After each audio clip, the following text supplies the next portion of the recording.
विकसित भारत संकल्प यात्रा अभियान के अंतर्गत प्रधानमंत्री नरेंद्र मोदी ने केंद्र सरकार की विविध योजनाओं के लाभार्थियों से ऑनलाइन संवाद साधा। कल्याण डोंबिवली महानगर पालिका द्वारा कल्याणपुर के दादा साहब गायकवाड़ मैदान में आयोजित कार्यक्रम में प्रधानमंत्री मोदी ने वीडियो कॉन्फ्रेंसिंग के जरिए सरकारी योजनाओं का लाभ लेने वाले लोगों से बातचीत की।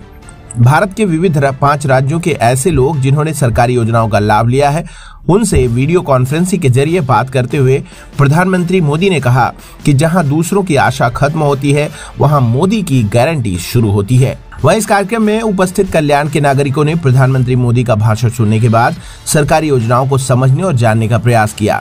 इस मौके पर भारतीय जनता पार्टी के नेता निरंजन डावखरे, विधायक गणपत गायकवाड़, केडीएमसी के अतिरिक्त आयुक्त मंगेश चितले, बीजेपी के पूर्व नगर सेवक मनोज राय, पूर्व महापौर विक्रम तरे, मोनाली तरे और पूर्व महापौर मोरेश्वर भोई, पूर्व उप महापौर मोरेश्वर भोई, कल्याण पूर्व मंडल अध्यक्ष संजय मोरे सहित तमाम भाजपा के कार्यकर्ता आम नागरिक उपस्थित रहे। विकसित भारत संकल्प यात्रा हे संकल्प यात्रा पूर्ण देशभरामध्ये सुरू केलेली आहे, जेणेकरून जे लाभार्थी आहेत या लाभार्थ्यांना ह्या योजनांची माहिती सर्वसामान्य काही लोकांना माहिती नसतं। आपण ज्या टायमाला एखादा ॲक्सिडेंट झाला किंवा कुठे आजार झाला त्या टायमाला आपण हॉस्पिटल शोधत असतो किंवा त्या योजनेची माहिती घेत असतो, पण ह्या रथाच्या माध्यमातून प्रत्येक माणसांना या ठिकाणी माहिती भेटते।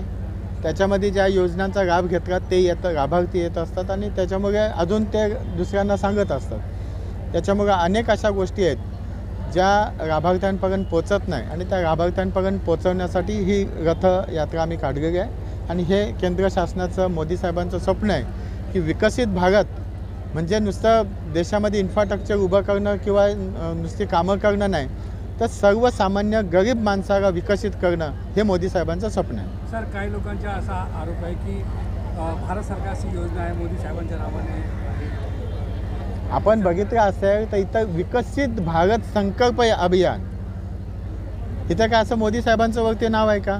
पण एखादं जे कार्यक्रम येत असतात, जर पंतप्रधान मोदी साहेब असतील तर त्यांचं नाव येणार आहे। एखाद्या कुठल्याही चांगल्या योजनेमध्ये जो मुख्यमंत्री असतो किंवा जिथे पंतप्रधान असतात, आता राज्याची एखादी चांगली योजना आली तर मुख्यमंत्र्यांचं नाव असेल, केंद्राची चांगली योजना असेल तर पंतप्रधानांचं नाव असेल। आणि ह्या अनेक वर्षापासून रूढी चालू आहेत। त्याच्यामुळे याच्यामध्ये ज्यांचा व्यवसाय आहे, ज्यांना प्रसिद्धी मिळवायची आहे, ते टाईमपास करण्यासाठी येत असतात, त्याच्याकडे आपल्याला बघण्याची गरज नाही। पण ही सर्वसामान्यांसाठी ही मोदी साहेबांची यात्रा आहे आणि ते सर्वसामान्यांना लाभ झाला पाहिजे त्या गोष्टीचा, म्हणून ही यात्रा काढण्यात आली। फक्त भाजप